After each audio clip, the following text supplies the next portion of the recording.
All right, here we go. What's going on, everyone? Welcome to another edition, spring edition, 2026 of Church Car Karaoke. And we started off with a double shot of the Hicks family. We had Dad a couple of years ago, and now we got the sons, Kenny, Carlton. Let's talk it up. Y'all ready? Yes, yeah, man, let's do it. Let's do it.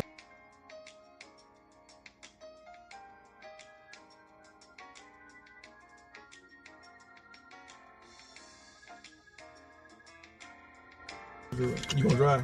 Yeah. I'm very happy to be here. Very happy to I'm very happy to sexual time to be loved. Oh, what a feeling. Oh, what a wonderful.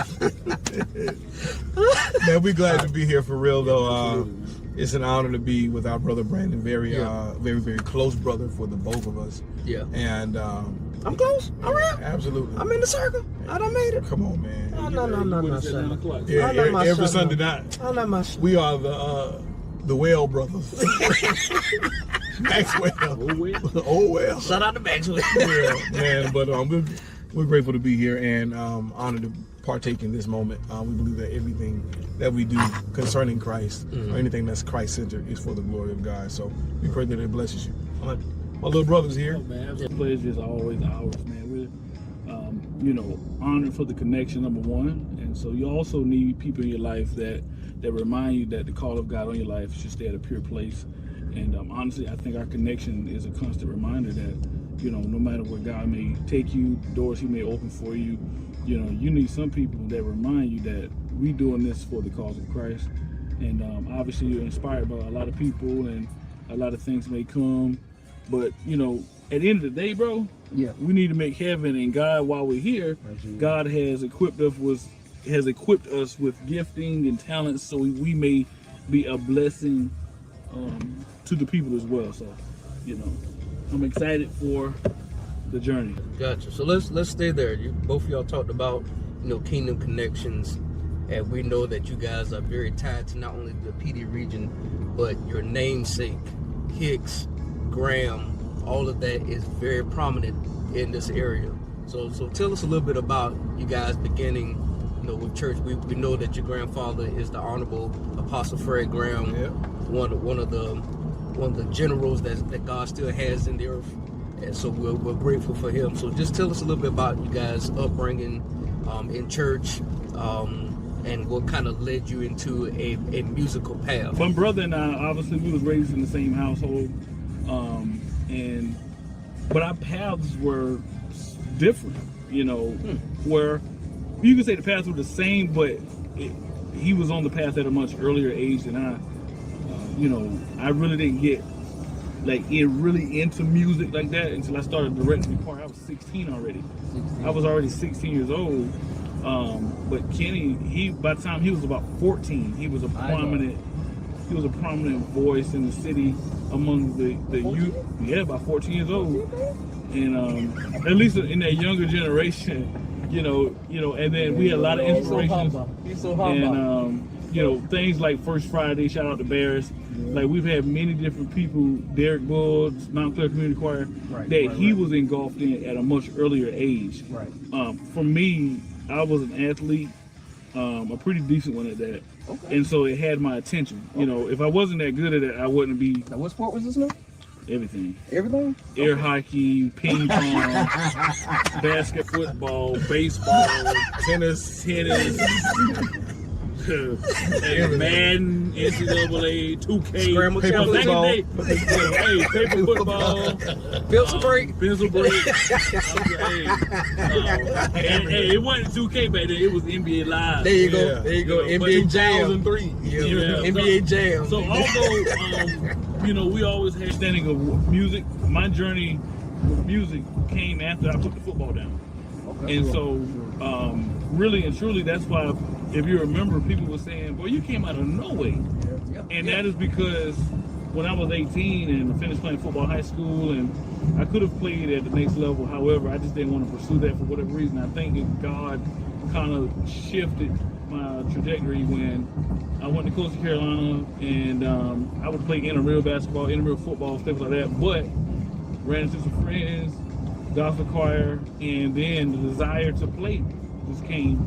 And so I didn't start playing until literally I got back to Coastal in January of 2014. That was the spring semester of my freshman year.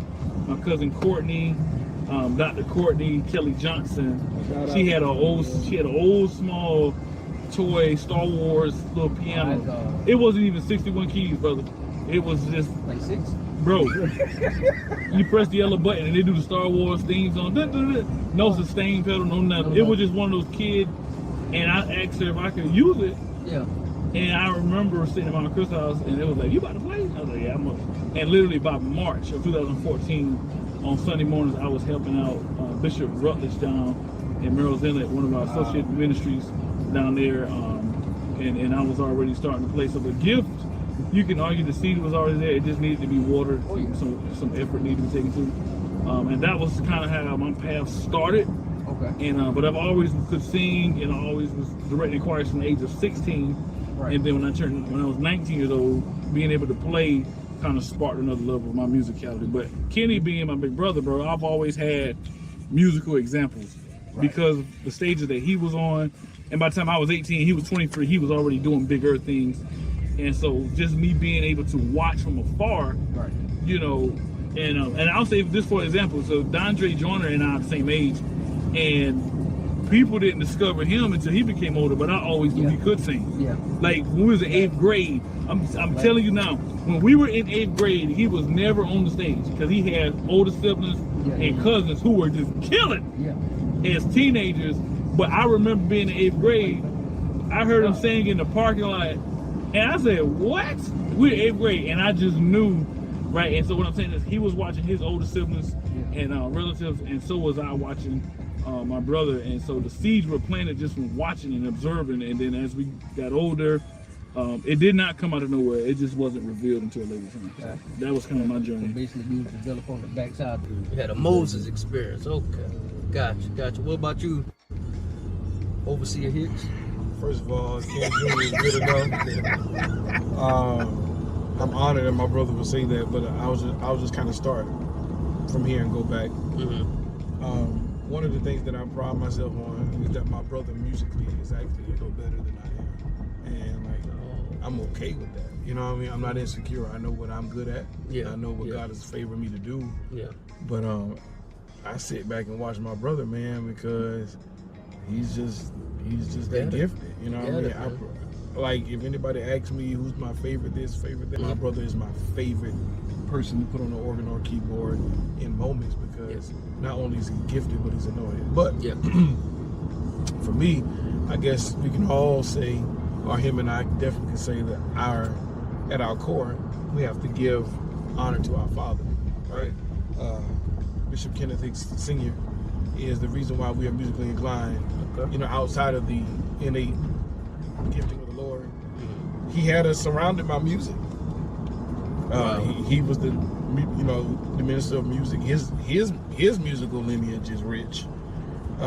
Stephen Fords and the Andrew Fords of the world. You can't just gloss over them names. Take your time and say those. And then you got Bishop Robert Evans, and then Michael Blue. So you got a myriad of individuals who played a role in. Well, talking about a circle. You know what I'm saying? Good. So, but my dad, what he did was, he named Forgot it. about that too. Jeez. So what my dad did was, when I was younger, my father knew that he couldn't give me everything I needed.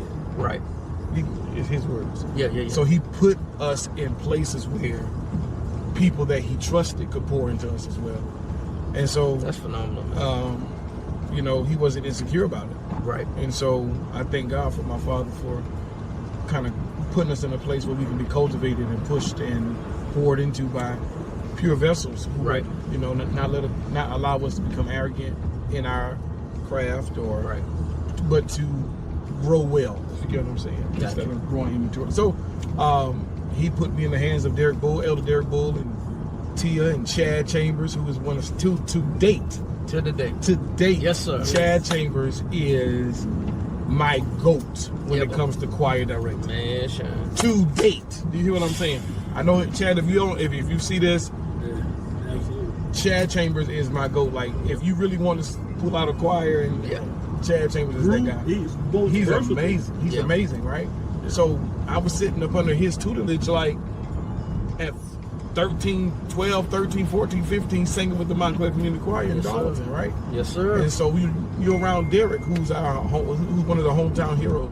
Yes, sir. You know what I'm saying? All these other people, and then you got Chantel and Derek's wife. You know, Nadia. You got, I was all around that, right? Yeah. And so then, I always had a zeal for God, growing, of course, but I had a zeal for God. Right. Wasn't the greatest singer, but it was just like I was full of energy. Had friends who can sing. My genesis of really singing was childhood best friend Jarvis Jett.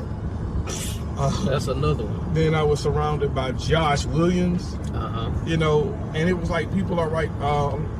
Tisha Ross, Danielle Pye, Andrew silently is. So all of my friends were kind of musically, they were musically inclined, and I was at the bottom of the barrel, right? Yeah.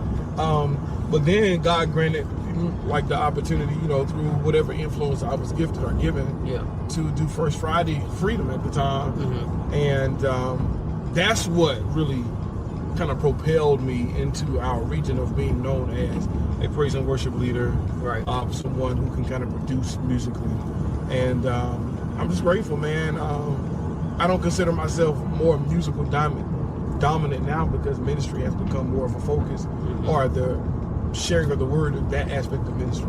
But I do serve and I assist other organizations in my music abilities.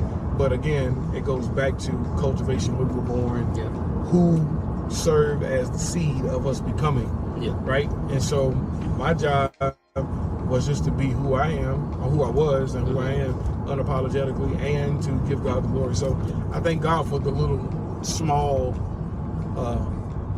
input or effect that I've had in our region for ministry. Even back, Kenny, when you talking about lineage and influence, Dad putting us in positions in the hands of other people, man, it's so many people right here in our region that we grew up watching. Right? When you look at the Raymond Davis III, when you look at Oscar Gregg, when you look at, obviously he's mentioned Derek before, even when you talk about JR, like, we don't realize that because of those relationships, we've grown on the foundation that we have just by association with those guys and the relationships, and Tia Spears, Mark Spears. I mean, like, the list goes on and on. Bishop Dante Hyman playing. I mean, like, that was back in the day. Back in the day, he doesn't play as much now, but Dante was the churchman of the organ. Church musician. Him and J.R. Alexander he will tear your organ up, literally. So let's talk about that, because we really want to focus on this first part of this interview, the importance of legacy and lineage. And this is very rare. I was thinking about it the other day that your father has two passions that's known to everyone that meets him: preaching and musicianship. Right, sure. And the fact that he has the love that he has for both of them has been poured into a preacher, a musician. What is that? How do y'all think that impacts him to see that even though he loved both of those equally, he can see those individually in his children? I think for me, my perspective is, first of all, you will never hear him say, Gotcha. Outwardly that, but he'll tell other individuals. Right. But I think that we are more of a relief and a joy. Okay. So he doesn't necessarily have to do both. Right. Because he got one. Because for years, check this out, for years, my dad was the real only organist and keyboardist in the church. True. He had Benji, that was playing. But as far as playing every Sunday, week in, week out, my dad was it, right? But he was also a preacher. Right. And so when he would have to preach, nobody's playing the organ, right? So now he gets to sit back, and whenever I have the opportunity to share, Carlton's playing the organ. So now he's got his seed and his sons kind of like split into two, what he did in one. Exactly. And so I think he enjoys it. I think he enjoys it, of course. Knowing him, I think he's proud of us, and he's always pushing us to become greater at what we do. So, I mean, that's That's my God. I think we are the fruit of his labor. You know, there's a lot of great people, for whatever reason, we're not blaming anyone else. There's a lot of great people in ministry and music that their seeds had not necessarily followed in the way, and it's not like my dad held us at gunpoint saying you must do X, Y, Z. No, but he did it in a way of humility and order and faithfulness. And a bill. You know, Wasn't gonna mention that one. he did it in a way where, you know, we took it on. Right. You know, it became a passion and love for us as well. And Strong is my mother. Yeah. Because the reality is my mom did not marry a preacher. Right. Right. She married a musician That's right. who is now a bishop. So now, you know, she's having to maneuver and make these adjustments as the wife, that now she has to really take on all the things that she watched her mother do. Shout out to me, Mom. Love you. And now seeing that her sons are both musicians and both are in music ministry. Yeah. People that you literally gave birth to, Yeah. walking into that. We are the fruit of my dad's labor, and we've witnessed firsthand. It's enough for people to acknowledge what the stuff that he's done over the years, but to see the process at the house be just as loyal, just as faithful, just as honorable, you know, just as straightforward, you know, Exactly. you know, and he held us accountable for being faithful in what we did, you know, with our gifts. I'll never forget this, and I'm gonna put Kenny on the spot here. I'll never forget this. Kenny, no, it's not. I'm just saying. I'm giving a point. I remember Kenny was 15 or 16, just started preaching. Right. And I'll never forget, he had a conversation with Kenny. My dad said, if you're gonna be in ministry for the wrong reasons, I'll take your license now. Wow. You did. Because at the core of who we are growing up, my dad made sure money wasn't the objective ever. And I've been able to witness the purity. So now it's like, if, you know, someone asks me in Florence, it's like I got to travel 2 hours to be there. Yeah. Hey, what would it take for you to come and lead worship for us? We having a social service. Hey, do you have a bottle of water? Yep. If you have a bottle of water, that's all I need. And I believe my faithfulness to what God has given me, and even in my prayer. Yeah. If you ever hear me pray down when we do choir rehearsal, if I'm doing something with a group of singers, thank you, oh God, for giving us the gifts, and Father, we want to give those gifts right back to you. Thank you for enabling us to do what it is that we do. Right. And so that legacy lives on, because when my daughters come up, they're already starting to sing, and I want to leave that same thing to where the purity part, the goal is heaven at the end of the day. So let me ask you this. I know we talked about dad, and so now I want to highlight mom, because what I've learned and what I've heard from other people that's in ministry, that's in the levels that you guys are, sometimes that can take a toll on the family at the home, because there's a lot of sacrifices that are made for the church. For sure. That the home never really, sometimes don't get the benefit of The it average immediately. family don't see, bro. Exactly. The average Exactly. family don't see. You may reap the benefit later on and see the results later on, but that immediate need, that immediate absence of the husband, father, how instrumental was your mom knowing that your dad was in high demand, doing this for the ministry, traveling on the road with your grandfather, doing all those things, and she pretty much at times had to hold home down and take care of y'all? So what has her sacrifice meant to y'all? It ain't even a whole lot to say, man, to be honest. My mom was solid, man. I don't recall her ever complaining about dad. Not unless she just wanted personal time with him, but she understood his assignment and his call. Right. And I think it was a little easier because she understood her father's call. Gotcha. Right? Gotcha. So she saw granddaddy, apostle, granddaddy, bishop, what do you call him? She saw how he ran and how Mima held the house down. Right. So it was nothing. And Mima did it with more kids. Yeah. You know what I mean? And That's so true.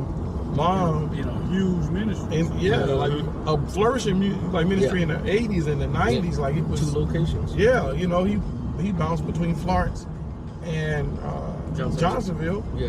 And then he was still doing his real estate.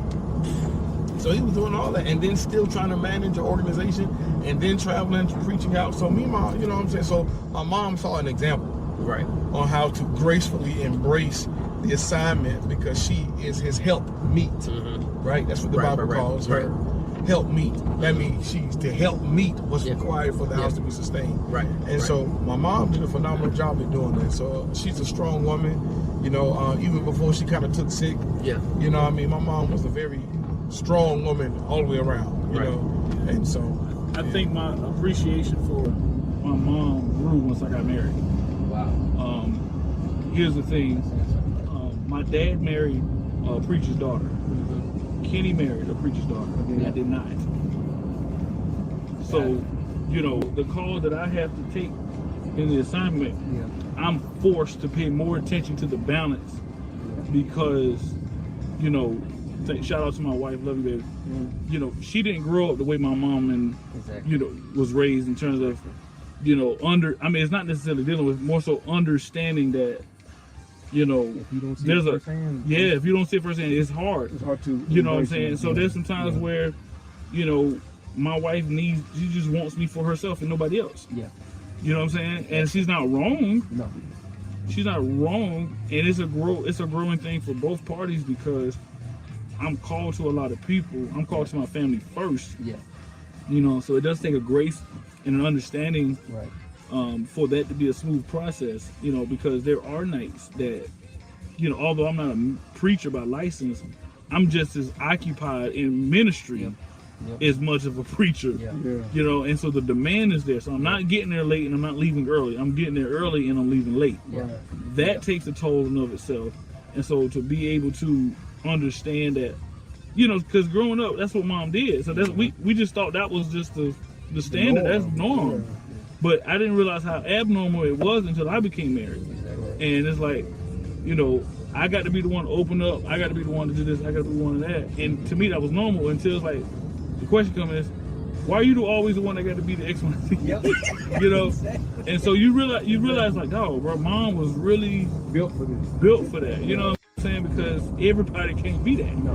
Everybody can't share their spouse with the region, with the world. Exactly. You know what I'm saying? And the world needs those voices, Yeah. you know, because God equipped you to do that. And so, you know, my mom being a rock in that foundation, man, it's you can't celebrate somebody like that too much. I appreciate it. man, she's been a rock. Even in her weakness, mom has still been a rock. So. Right. She was balanced because anybody know Carlton Hicks Senior. Just you need a balance because Lord. Hey man. Hey, what Michael Jackson them daddy name? Joe Jackson? Now he ain't quite Joe Jackson. He But, done. but he gave us free will when it came to music. You know? Yeah. He gave us free will, and My dad believed in spare the ride. All the child. Yes, sir. And what? No rod spared, huh? No.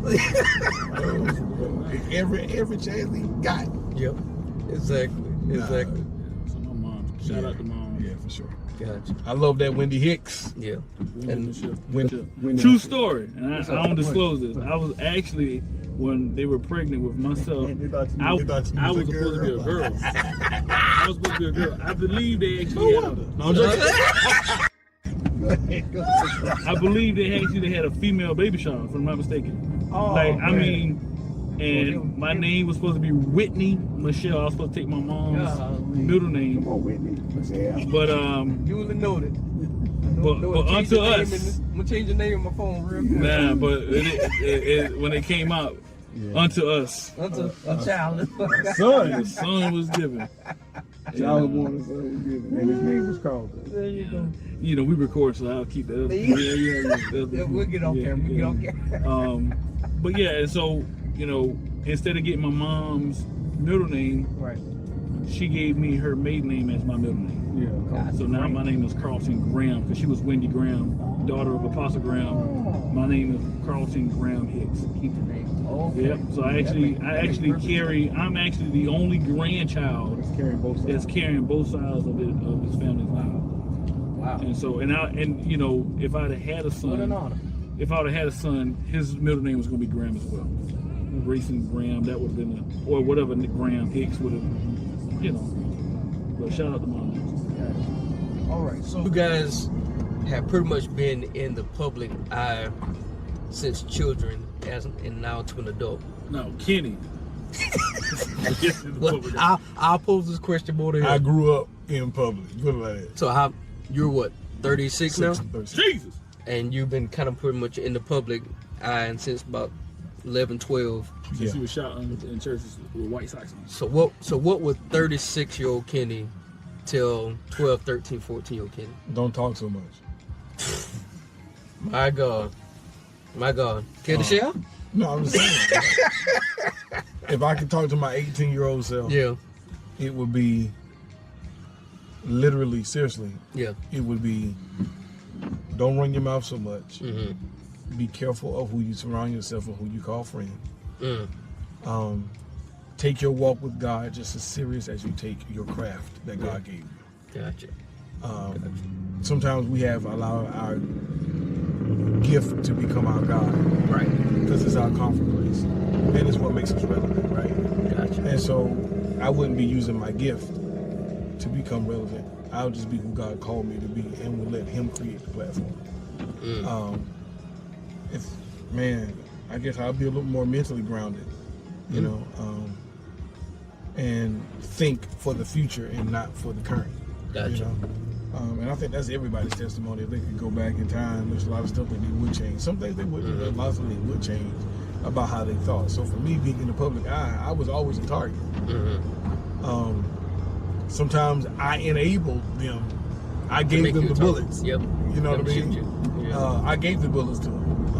But there were other times where it was just kind of guilty by association. Yeah. It was just like, let's take out the weak link. You know how you got 100 sheep and one wander, and the fox gets them, whatever, and the shepherd has to come and rescue. You know, not that the intentions of the sheep was to wander and get lost. It's just that curiosity drew them away from the fold. So for me, it was just, I was kind of that guy. You know, Carlton told me something that made a lot of sense. He said he learned from my mistakes. That's why he didn't get as many people. You know what I mean? That's the benefit of being the baby brother. And I don't play the victim card. Right. Because again, there are times that I was just, I set myself up to be targeted. Yeah. But there are other times that they come with the assignment, man. You're gifted, you're young, you're zealous, you love God, and then you're surrounded by people who are well respected. And so there's an expectation early. Right? Yeah. They are expecting you to be your dad or your granddad or your goddad or of that caliber in half the time that they became. Yep. You know what I mean? And expect you to get it right every time. Every time. Because And now so- you got a younger sibling that's looking up to you. And there's a lot of times I feel my brother because, you know what I mean, every older brother's dream is to be the person it's up to. Right. But because I was immature in a lot of areas, you know, he couldn't do that in a lot of areas. You know, and so, but again, if I could tell myself, hey man, chill out, love God, stay out of people's way. You're gonna take some bumps and some bruises, but stay focused and who God called you to be. And don't be swayed by people's opinion. Right. Because people's opinion can define and confine you if you let it. So I'm gonna switch the question so that way it'd be more geared towards you, Carlton. You said that you were put on the limelight at a later age.